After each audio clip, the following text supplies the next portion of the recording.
Morning focus, मैं हूं सोमनाथ दास और आप देख रहे हैं मार्केट शाला पर आज का प्री मार्केट एनालिसिस। चलिए देखते हैं कैसी रहेगी मार्केट की चाल। वर्ल्ड वाइड मार्केट के जो सेंटिमेंट्स हैं वो मिक्स्ड हैं, क्योंकि यूएस मार्केट्स अगर आप देखें तो थोड़ा सा जो है गिरावट के साथ उन्होंने पिछले कारोबारी सत्र के अंदर काम किया है, जो कि एक अच्छा संकेत नहीं है। बट दूसरी तरफ अगर आप देखें तो यूरोपियन मार्केट्स ने बेहतरीन तेजी दिखाई है।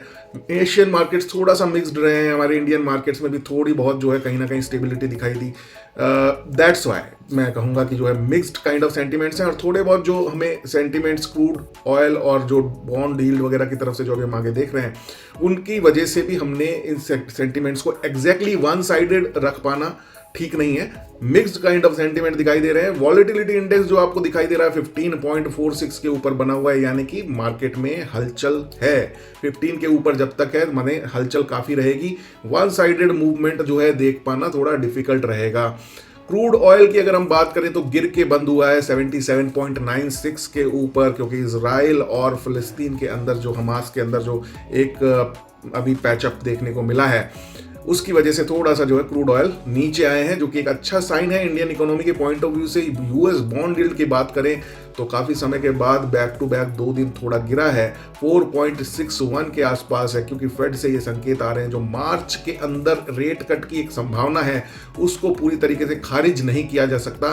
तो उसके चलते बॉन्ड यील्ड थोड़ी सी गिरी है, जो कि वर्ल्ड वाइड इक्विटी मार्केट्स के लिए एक अच्छा संकेत दिखाई दे रहा है। डॉलर इंडेक्स भी ईज ऑफ हुआ है 108.95 के ऊपर, जो है अपने पीक से 108.95 के ऊपर आया है। ये भी एक अच्छा संकेत है इंडिया जैसी इमर्जिंग कंट्रीज के लिए, जिनके करेंसी के ऊपर इसके चलते एक बड़ा दबाव कंटिन्यूअसली चल रहा था, वो भी थोड़ा सा ईज ऑफ होगा।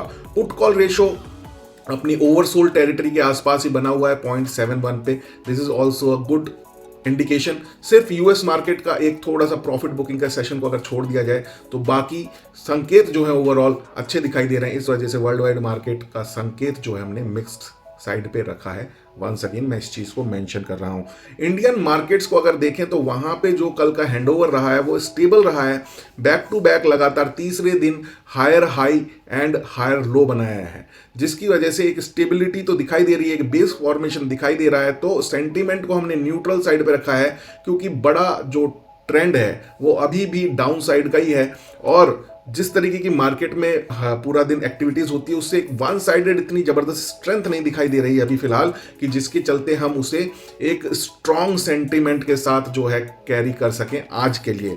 आज कैसा मार्केट चलेगा वो देखने को मिलेगा, क्योंकि ऊपर जो क्रॉस जो आपके मूविंग एवरेजेस हैं उसमें भी डाउन साइड का क्रॉस ओवर एक कंफर्म हो गया है, जो कि एक प्रेशर ऊपर से बनाता हुआ आपको चार्ट्स के ऊपर दिखाई दे रहा है। तो मार्केट का सेंटीमेंट न्यूट्रल है, हैंडओवर जो है स्टेबल रहा है। आज के लिए देखते हैं किस तरीके से मार्केट की चाल इंडियन भारतीय बाजारों में जब खुलेगा मार्केट तो कैसा जो है शोकेस होगा।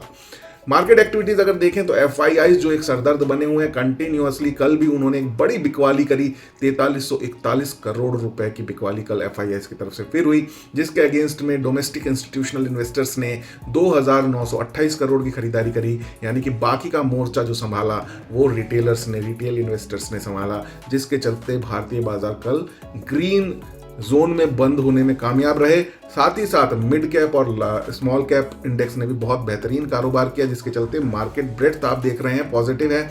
बढ़ के जो है 1891 शेयर्स बंद हुए, वहीं गिर के बंद होने वाले शेयरों की संख्या थी 620। तो एक पॉजिटिविटी जरूर कल मार्केट के अंदर ही, जिसका कि पोर्टफोलियो में आपको इंडिकेशन देखने को भी मिला होगा। अच्छा बेहतरीन पोर्टफोलियो कल आप लोगों का चला होगा, ये मैं मान के चलता हूं। और कल जो निफ्टी के लेवल्स दिए थे, अगर उनकी परफॉर्मेंस को देखा जाए तो कुछ खास नहीं हुआ। आप अगर देखें तो 23,430 और 23,337 का जो लेवल दिया था उसी के बीच जो है निफ्टी कारोबार करता रहा।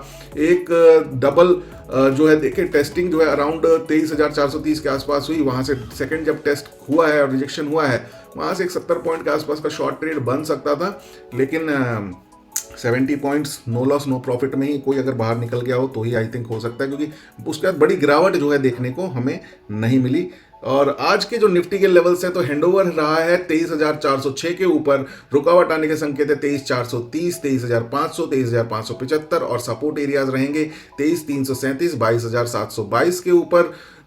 इंट्राडे में दोनों साइड ट्रेड करने के मौके ढूंढने हैं दोस्तों, और जो है पोजिशनली मेरे को लगता है अभी थोड़ा सा न्यूट्रल साइड पे रहें, क्योंकि इंडिकेशंस बहुत ही क्रिस्टल क्लियर नहीं है या क्लियर नहीं है, हम ये कह सकते हैं। बैंक निफ्टी के कल के हैंडओवर को अगर हम देखें तो नो ट्रेड डे रहा, तो इसकी वजह से मैंने एक बार जो है आज आपके साथ जो है रूल्स जो हम फॉलो करते हैं अपने ट्रेड्स के लिए, ये एक बार आपके साथ शेयर करने का सोचा। तो आज मैं बता रहा हूँ 3 रूल बेसिकली हैं। 30 से 60 मिनट के बीच में किसी भी दिए हुए लेवल के आसपास जो है कंसोलिडेशन हो, या फिर ये दिए हुए लेवल्स पे 2 बार जो है जाकर के वो टेस्ट करे और सक्सेसफुली वो लेवल्स जो हैं प्रोटेक्ट हों, और रिस्क एंड रिवॉर्ड रेशो हमारा 1:2 का हो, और 2 बजे के बाद अगर 2 बजे तक कोई ट्रेड नहीं मिला है तो फिर नहीं लेना है, क्योंकि 1-1.5 घंटे के लिए कोई ट्रेड लेकर के कोई फायदा नहीं। और 15 मिनट का चार्ट है जहां पे आप देख रहे हैं इनमें से कोई भी कंडीशन फुलफिल नहीं हुई। 49,250 के ऊपर पूरे दिन जो है कारोबार करता रहा, और फिर उसके बाद कहीं पे भी कोई टेस्टिंग देखने को नहीं मिली कि कहीं पे जो है आकर के मार्केट ने उन दिए हुए लेवल्स को टेस्ट किया हो जहां से कोई ट्रेड बन रहा हो। तो कल का दिन नो ट्रेड डे में रहा।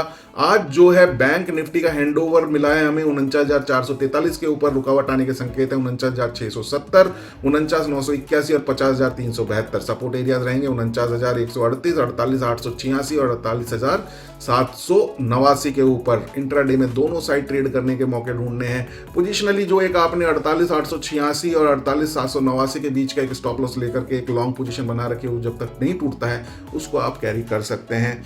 और आज का स्टॉक ऑफ द डे हमारे रडार पे आया है भारत डायनेमिक्स, यानी कि BDL। इसको हम करंट मार्केट प्राइस पे खरीद कर चलेंगे 1201 पे और या उसके आसपास। स्टॉप लॉस हमारा रहेगा 1132 का और टारगेट रहेगा हमारा 1344 का। आई होप ये ट्रेड हम सब के लिए फायदेमंद साबित हो, और आपके लिए स्पेशली एजुकेशनल पर्पज से अपना खुद का कॉल लेना है अगर कोई भी ट्रेड या कोई भी ट्रेडिंग पोजीशन आप मेरे ये वीडियो देख करके लेने जा रहे हैं तो।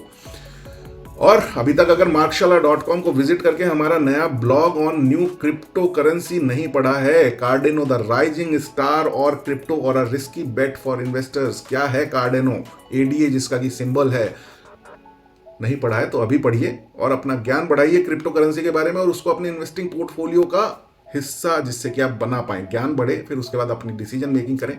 और लगभग 5% का, ये 2025 है दोस्तों, 5% का एक्सपोजर आपका क्रिप्टो एक्सपोजर होना चाहिए, चाहे सबसे बड़ी करेंसी बिटकॉइन में ही क्यों ना हो, क्योंकि अब जो है डायनामिक्स चेंज हो रहे हैं फाइनेंशियल इन्वेस्टिंग के, तो उसका जो है फायदा आपको भी मिलना चाहिए। इस वजह से ये हमारी कोशिश है। अभी आप जो है जाएं markshala.com पे, और ये हमारा नया ब्लॉग नए क्रिप्टो करेंसी कार्डेनो के ऊपर है, इसके डिटेल एनालिसिस को पढ़ें, हिंदी और इंग्लिश दोनों में ये अवेलेबल है। Thank you so much. ये था आज का हमारा प्री मार्केट एनालिसिस। कैसा लगा जरूर बताइएगा, और स्टे ट्यून्ड विद मार्केट शाला। सीखते रहिए, बढ़ते रहिए, क्योंकि सीखेंगे तभी बढ़ेंगे। Do trade, do invest and seek financial freedom with market शाला।